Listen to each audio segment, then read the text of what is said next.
Welcome to Belmont Poetry Night and a very happy new year.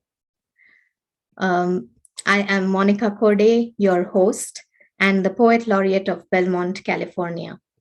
We meet on the third Tuesdays of every month to celebrate the spoken word as makers, listeners, and admirers of poetry.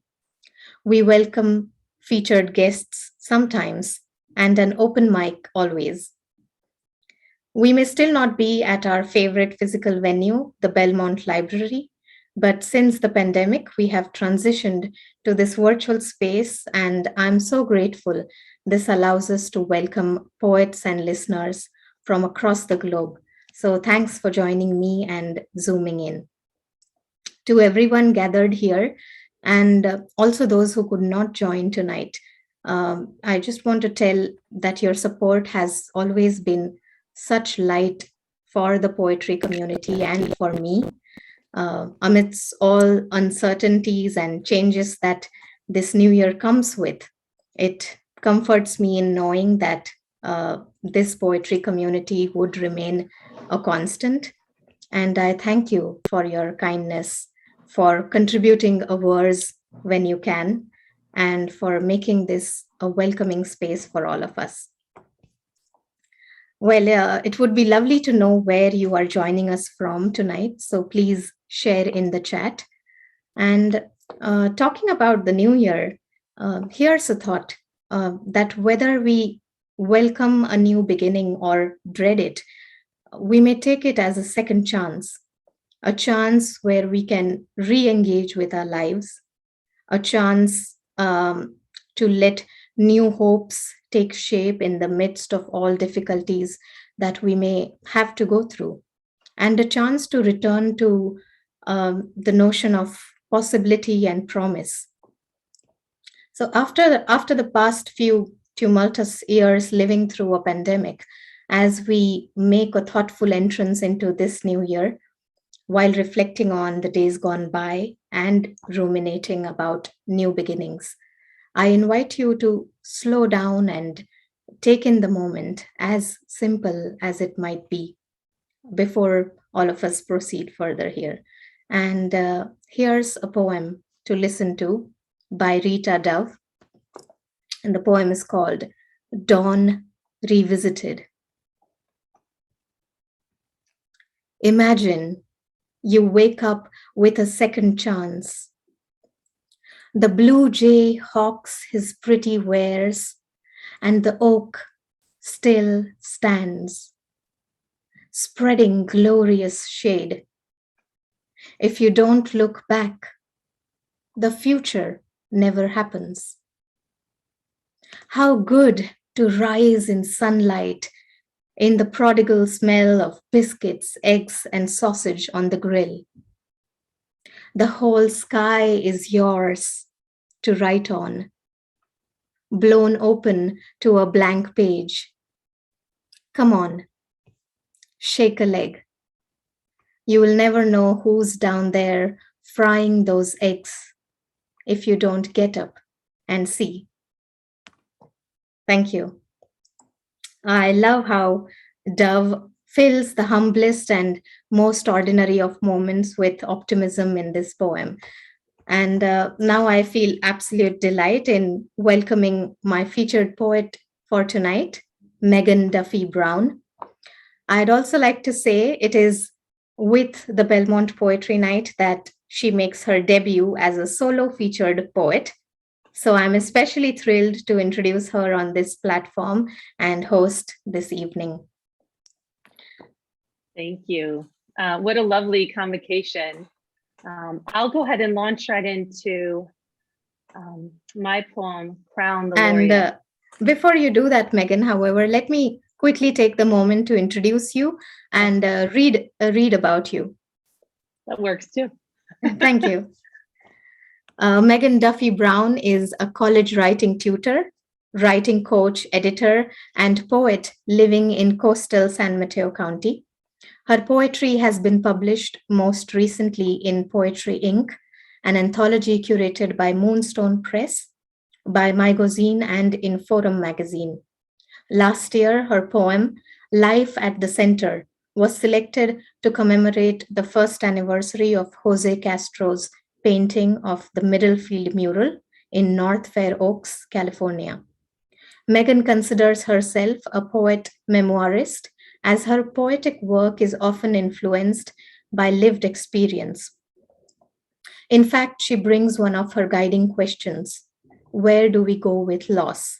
Into her intensive work with students and mid career professionals applying to academic programs. With the thinking that all change is difficult, even change that advances us. When not writing poetry, Megan is busy raising a scientifically inquisitive son who wants to know why we can't just make water during a drought. In a previous iteration, Megan wrote short pieces for KQED Pop out of San Francisco. A native of New Orleans, she holds an MFA in English, creative writing from Mills College in Oakland, California. She loves living near water, even when it's cold. Welcome, Megan. Go right ahead.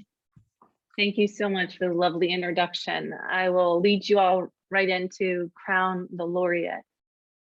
You began your journey a long time ago. All winter, I could feel it in my fingertips. Even if we did not meet, I saw the warmth of your tracks forward, steadily open the world's hand like spring. I'm talking about breaking through bricks with your ideas, shaking firm hands with your future, policymaker, writer, psychologist, entrepreneur, mathematician, architect of the highest success. No small stepping. Today you have bound out onto a golden new sphere, and you need no map from me. I only request the honor of turning your tassel, dancing now to its next corner, to crown you in laurel, to remain in some small wing of your mind, so that if one day you find yourself unsure of your footing, you will think to share your page. You are wise, I will write. You are loved, you will know. I am powerful, I hear you say. As I walk myself backstage away from the side wing, your curtain rises, and this is it. All lights and smiles are on you now. Your next shining scene will go down in Laureate history, in a book being written as we speak. Thank you. Good evening, and thank you so much for taking the time to hear from me and listen to me. I'm a big fan of Belmont's Poet Laureate, Monica Korde, and a friend, and I'm impressed by the success of your ongoing Belmont Poetry event, its endurance through the pandemic. I'm here to talk to you about, among other things, my relationship to poetry and loss. In ways large and small, things are lost with regularity in all of our lives. After much needed rain, the weeds take over. The youngest child leaves for college. Your childhood pet never wakes up from a nap. We have to stop running before age 30 due to the beginnings of arthritis. Oh wait, that one's clearly about myself. Speaking of losing something, you have just forked over more than 2 minutes of your lives listening to me. But my hope is that all of you will feel as if you gained something by being here. So thank you. Thanks, Megan. Of course, we are gaining, and what a beautiful toasting that was to your students. Since our evening tonight is about New Year ruminations, and also because I love to take my featured guests and my audience through a conversation, let me take a moment here and to quote from your poem that you just read: to crown you in laurel, to remain in some small wing of your mind, so that if one day you find yourself unsure of your footing, you will think to share your page. What beautiful lines. I see here that your poem reflects on the idea of letting go, and we often equate letting go to the loss of something, even if it comes with a sense of pride and joy as we see it here. So now that the teachers, including yourself, are working online and are watching the students from a virtual stage, I'm wondering how the letting go feels like now. And I'd like to know, how has the pandemic era affected you as a poet and a tutor while working from home? Yeah, thank you. Well, let's just say there are pros and cons of working from home. A lot of us have shaved off time from our commutes, so maybe we get to spend a little bit more time writing. But I worry about my students and the fact that they've had to learn so much on their own. So many folks do not want to be virtual. They want to be in the classroom, in person, and really being able to see you. On campus, the building where I normally work overlooks an enormous parking lot. It's the main student parking lot that's normally filled with their cars.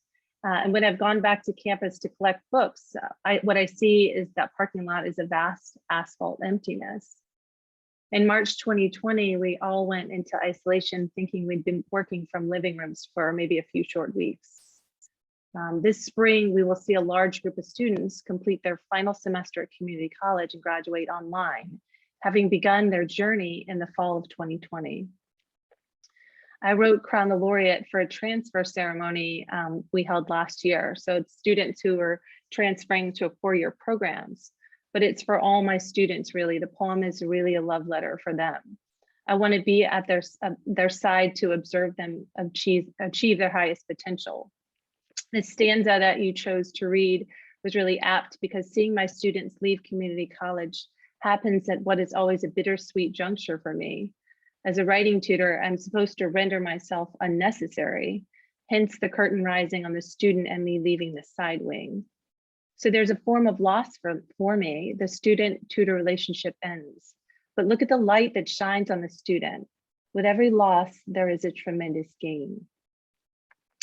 I don't know how it is for you all, but poetry offers me a place to set down the things that trouble me, that inspire me, and for which I have limited time or fluency to describe during my own day-to-day life of wearing the many hats we all have to put on. On good weeks, I show up for my writing the majority of mornings. This does not mean I'm always successful in creating a memorable poem. Sometimes what I write down in order to express it, to let it come to life outside of my body and mind, doesn't impress me. And there is a loss there. But if I can envision poetry, both reading and writing it, as a golden thread that helps keep the stuff of my life together, these small losses seem acceptable. Before this most recent wave of the virus began, I had great hopes that we would all be closing the chapter on the worst of COVID. Though I have never personally been ill with the virus, for me, the worst of COVID came in spring of 2020, when we lost my Uncle Charles, my mother's eldest sibling and only brother, to the virus and dementia. Actually, in a week's time, we will pass the anniversary of a second uncle's death from these two same things. I share now my poem, which was inspired by the death of my first uncle. Which boat? The foghorn bleats its warning in the harbor that confines us to the west. A seal couple rolls in synchrony in the calm.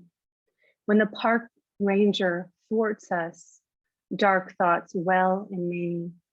I, the mouse scurrying from the hawk. At least I have a roof and this page, a plan to write a letter to someone different every day, to my cousins who just lost their father, to my niece newly born, to my uncle who has a fever and 9 friends dead from the virus. Not long ago, my little boy was on the heels of ENT surgery with painful scabs in his throat. We were running from city noise. My boyfriend opened doors and arms. Here he shelters us on a hill that overlooks the Pacific. We teach our boy simple math, telling the passersby. Daily, we watch the sun rise and fall in brilliant choral theater over the ocean, and count ourselves lucky. We look for the boat my uncle will sail home on. Dedicated to Charles Edward Richards, Jr., July 22nd, 1938 to March 28th, 2020. Thank you. I had to practice that one a bit.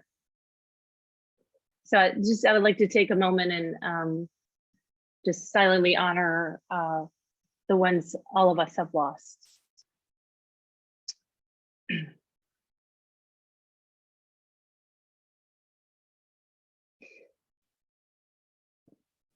This question, where do we go with loss, comes most recently from a nature walk after one of the heavy rains here in the Bay Area. As children often do, my young son notices things I don't always see right away. On this particular hill we were walking on, water runs down a ditch and we were on a flat piece of the road when my son points to a long translucent ribbon of sorts hovering in the water. He tells me it's a snakeskin. This is unexpected since we never see snakes where we live. Yet here this recently lived in Oregon was this snakeskin for us to observe.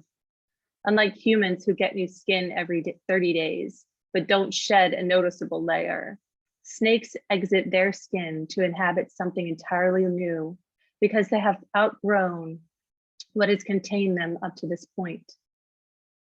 Looking at this abandoned casing, pairing it in my mind with its former owner out there living his or her best snake life, if you will, makes me think of this process of writing poetry. A poem is two things: that which must be shed or put down on paper or expressed out of one's body, and also that which takes on a life of its own. That which is vivid and lustrous is the living poem. And the poet needs both things, the previous life form of words and the new one, or there's nothing at all. Megan, thank you so much. And I'd just like to take a moment there to thank you for the poem that you read, dedicated to your uncle. I especially the lines where you wrote, "Here he shelters us on a hill that overlooks the Pacific." They're so beautiful and really moving. Very sorry for the loss that you felt and the experience that you go through, and all of us, in fact, that we go through when we think about loss. And right now, you mentioned how these simple observations from your child's eyes led you to pay attention and make your own observations on life, on loss, and to ruminate on the deeper questions. As a mother, ricocheting between your Zoom calls and the writing desk, how has poetry and parenting worked together in these past few years for you? Well, thanks so much for that question. As many of you know, right, being a mother, parent to a young child is lots of fun. It's one of the great blessings of my life to be able to help my young one learn and grow. But parenting doesn't offer much room for long swaths of solitude. That's crucial for a writer's life.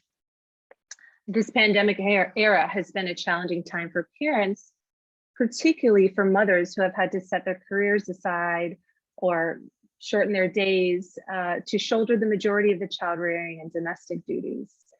It can be maddening, really. I have found myself in having to be in constant flow of trying to help myself as a writer and tutor while trying to be a decent mother, all while cooking and cleaning and those sorts of things. I have experienced surges of wanting my writing to be famous.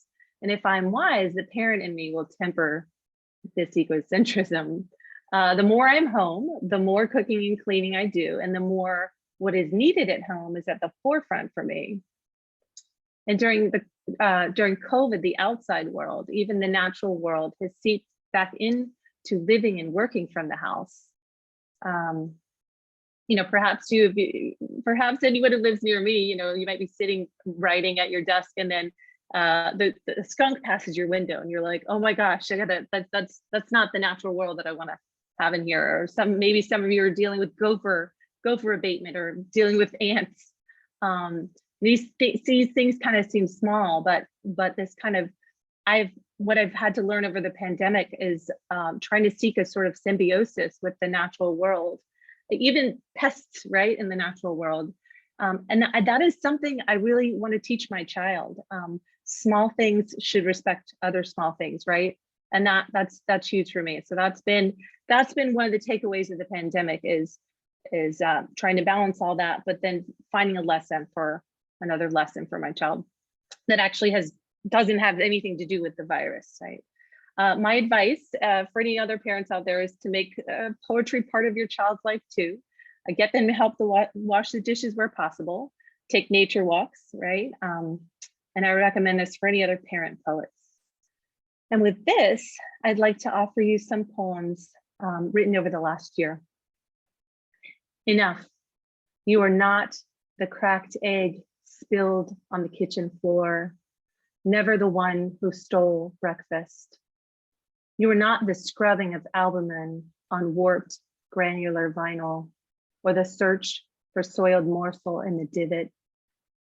In the moments before it pours rain, I like to batten down the thinnest things in sand, the bucket and shovel. You are not the garden rake forgotten about. Try as you might, you will not outwit the wind or stifle my vision of your seaside escape, your heaving up the leaden anchor to sail a curly and turquoise sea where the old man finally catches the marlin and fear does not build, but diffuses. This is the part of the story where you weigh in on the vision. Perhaps your biceps grow to gently tailor your shirt, or your hair thickens to its former luster. Maybe you can read faster now, and the money flows in as you've been waiting for. The right friends call. So what's next? Being golden will burden you, but you will adapt. Pull your shoulders back, steady your neck, and look ahead, walking tall. You can barely glimpse the old you. Your crown could slip. What did you expect? I couldn't give up my last word of power. Heel toe, when you walk the tightrope, I will be there holding your hand. Thank you. This next one is Mother Fern. To plant the mother fern who will scatter delicate fronds and prosper. I bore down and down on the shovel in the narrow garden box in the shade. Around dinner, dozens of red pocks erupted across my knees and legs. By my child's bedtime, they'd retreated like hunched children into tangled woods from which they have come before, to which they will return. Meanwhile, the mother fern roots in our north-facing garden. Her tea green fronds glow and reach into a widening shade, a cool and calm, her new home in autumn. This last one for this segment was thank you. It's called it's nice to see hands clap rather than emojis, because it's so different, right? I know, I love that. Thank you so much. I know we all love the times where we can be in person. This one's called Great Blue Heron on Mother's Day. He let me in on his tabula rasa, the heron did. His feathers a light gray cape, his head side striped as in a bicycle racing helmet. I knew he was faster than anything around. He knew I was watching him too. He eyed me with ping pong eyes, then stalked holes for his inevitable repas. A few times though, he seemed to make himself small, his beak closer now to his wing breast. But there was no hiding those strong webbed feet from which he could, in an instant, launch for prey or away to the harbor. After 15 minutes, he does no such thing. I climb the hill home where my own son hands me a white rose for Mother's Day. Thank you.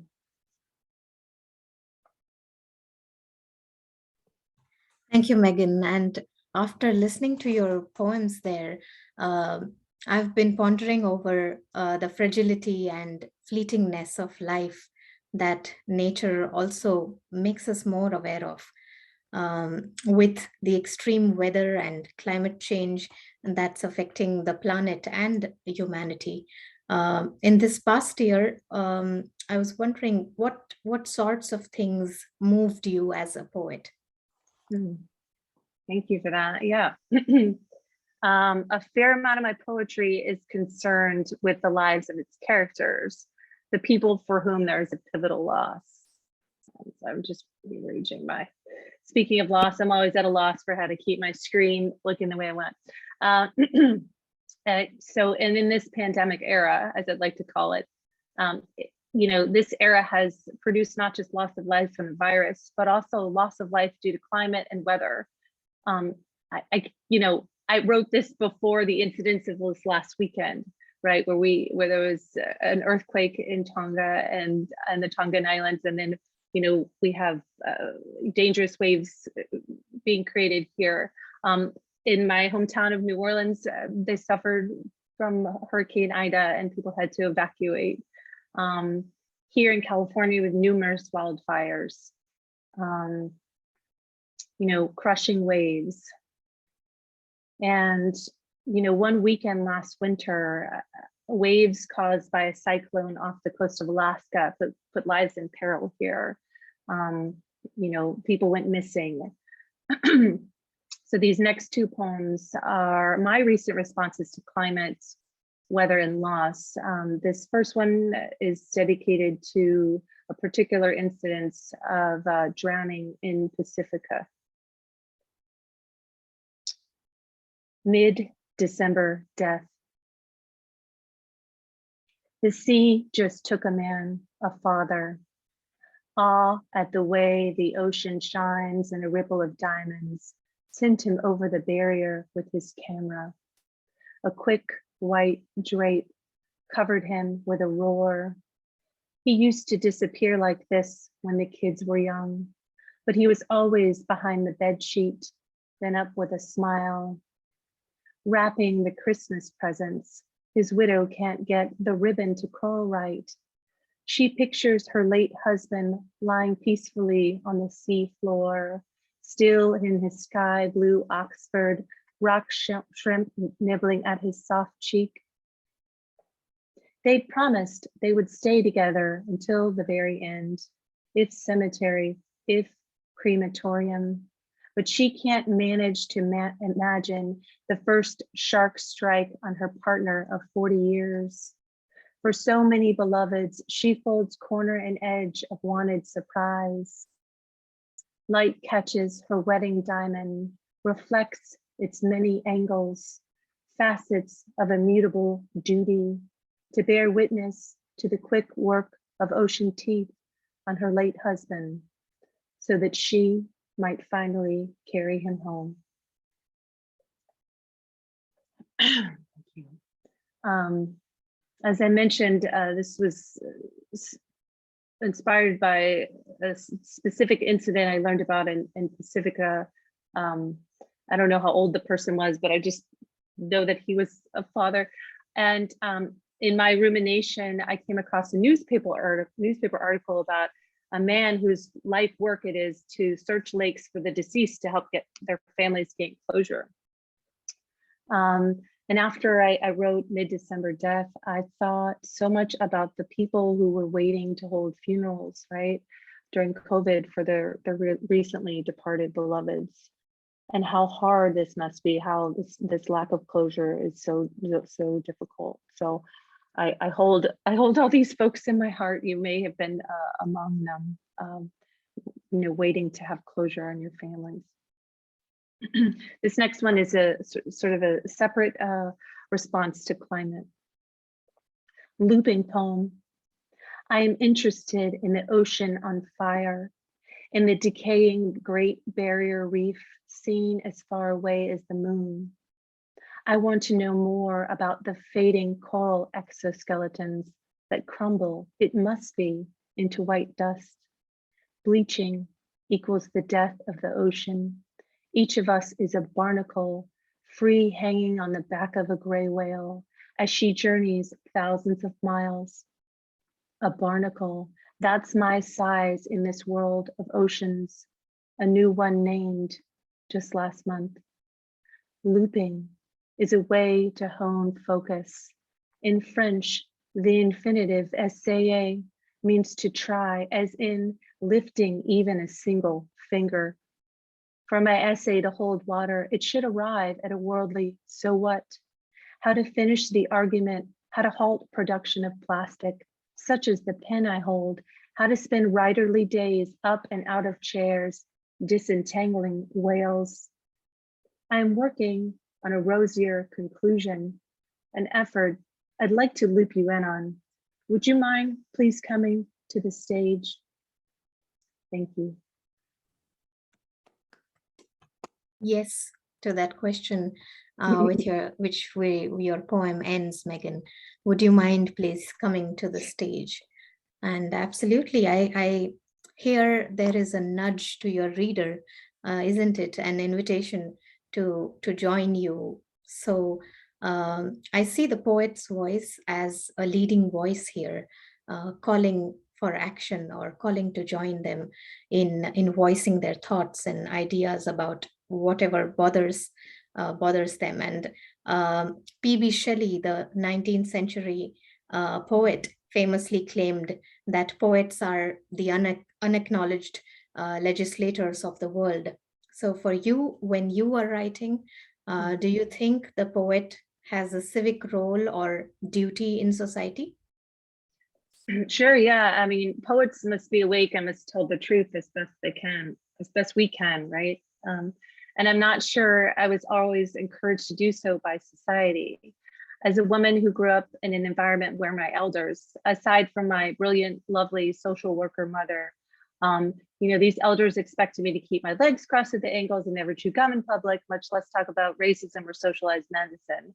I've sometimes felt hindered by what I might allow my art to do. I think Shelley believed poetry could make society better. With this next poem, I don't think I personally make society better, but I feel like I situate myself in the greater context of American society because I think this type of awareness is needed in art these days. So this one's called Mapping Me. Having moved 4 times in 5 years, I finally got put on a map. Look me up. You will learn about my uncle who died of COVID-19 from my poem that a Filipina poet laureate from my county kindly published on her Zine. Look me up. You will see me 10 weeks pregnant in the summer of 2014, driving away from increasing rents in Oakland, California, to be housed in San Antonio by a Mexican and Native American chief of staff who helped me find the job with an African-American council member who'd been awarded a Bronze Star for service in Vietnam. I got a finishing medal in the 2000 Chicago Marathon, 4+ hours. Phew, look me up. I am going back in time here, but #me too. You may not be surprised to see another reference to something national. This creep specializes in trials and appeals at the US Attorney's Office in New York. I'd tell you to look him up, but expletive. These days, I find myself in a 2-story house, the girlfriend of a recreational Porsche car driver whose interest in speed sometimes eludes me. We live along with 3 others, privileged with an ocean view and amid the chirps of happy birds on land that used to belong to Mexico. It's hard not to feel small. It is a challenge to feel so tethered to parenting, to help a 5-year-old manage his feelings, to worry about the emotional climate of the house, to constantly sweep its floors. In the early hours, when my partner is preparing to leave, the roar of the Porsche engine brings me excitedly to my feet. Endorphins rush in, and I finally get it. To move oneself into solitude on the open road is a certain freedom. I picture my partner taking the hairpin turns, smile on his face, wind rustling his wavy salt and pepper hair, views of wineries of endless lavender, the sun emerging all golden and loyal. And I realize that I may never feel this free in this same way.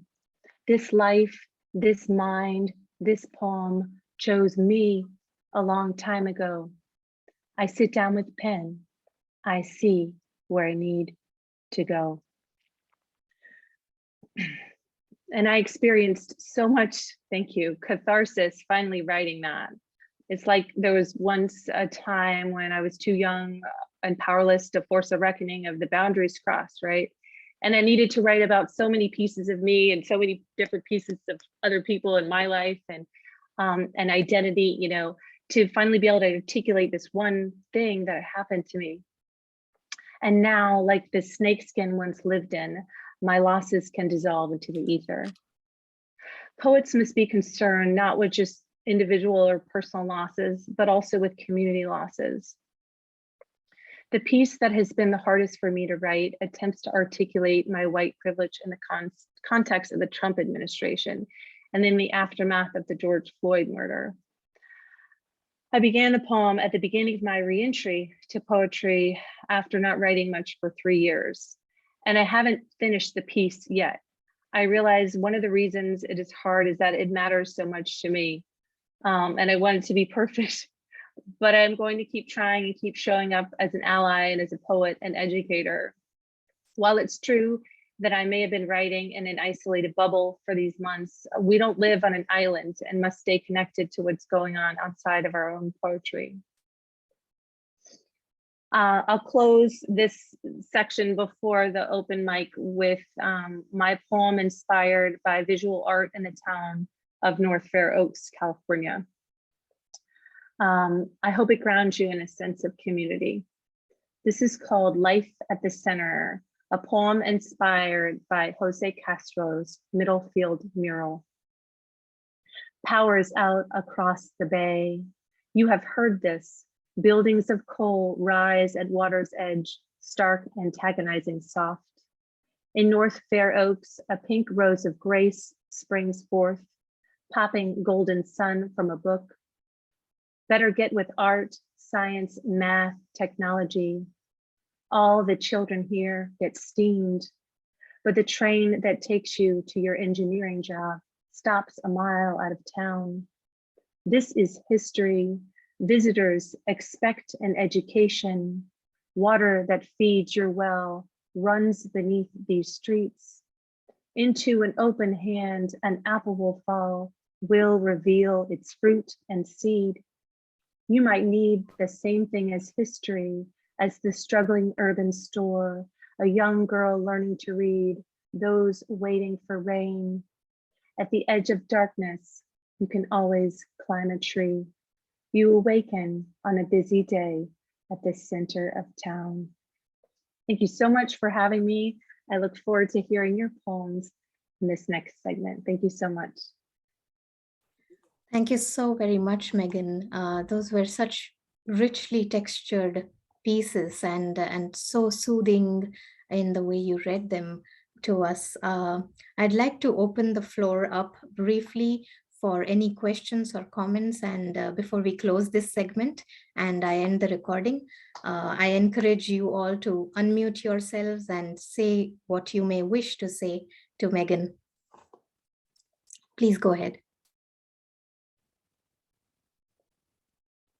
Sharing, Megan, it's been I don't know, it's been an enlightening evening in many ways. I mean, it's, you know, we all have different styles and different subjects, and so it's always interesting to hear somebody else's take on love and loss, and, you know, when it's personal, when it's more global. And so thank you very much. And where do you tutor? Oh yeah, thank you for your question. I tutor at City College of San Francisco. Yeah, thank you so much for having me.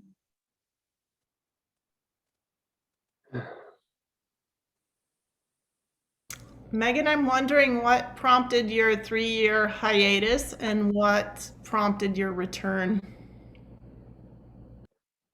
Is that who was that, Jackie? That was Jackie. Hi, yeah. Okay, I thought I recognized the voice. I'm sure many of us can relate to taking a time out, and I'm just curious to know what brought you back. Yeah, parenting. I think just, I think I probably journaled and things like that when my son was before he was born, and then I think just didn't do much at all, much writing at all for, I think, like I said, a good solid 3 years. I think I did a few things, but I just couldn't, didn't seem like I could. And then, the efforts of returning to work and then returning, from full-time parenting to part-time work to full-time work. I just didn't, I don't know if I thought I was going to ever do any more writing. So it was good that I did. I mean, I'm delighted that something came out of that. So thank you for asking that. Yeah, and it was really during the pandemic that that I started writing more. I have a question for you, Mary Marcia. Working online, how do you think it is with the kids for them to be tutored or taught online in this way? It's interesting. I think that some of them are saying, now we're getting used to it,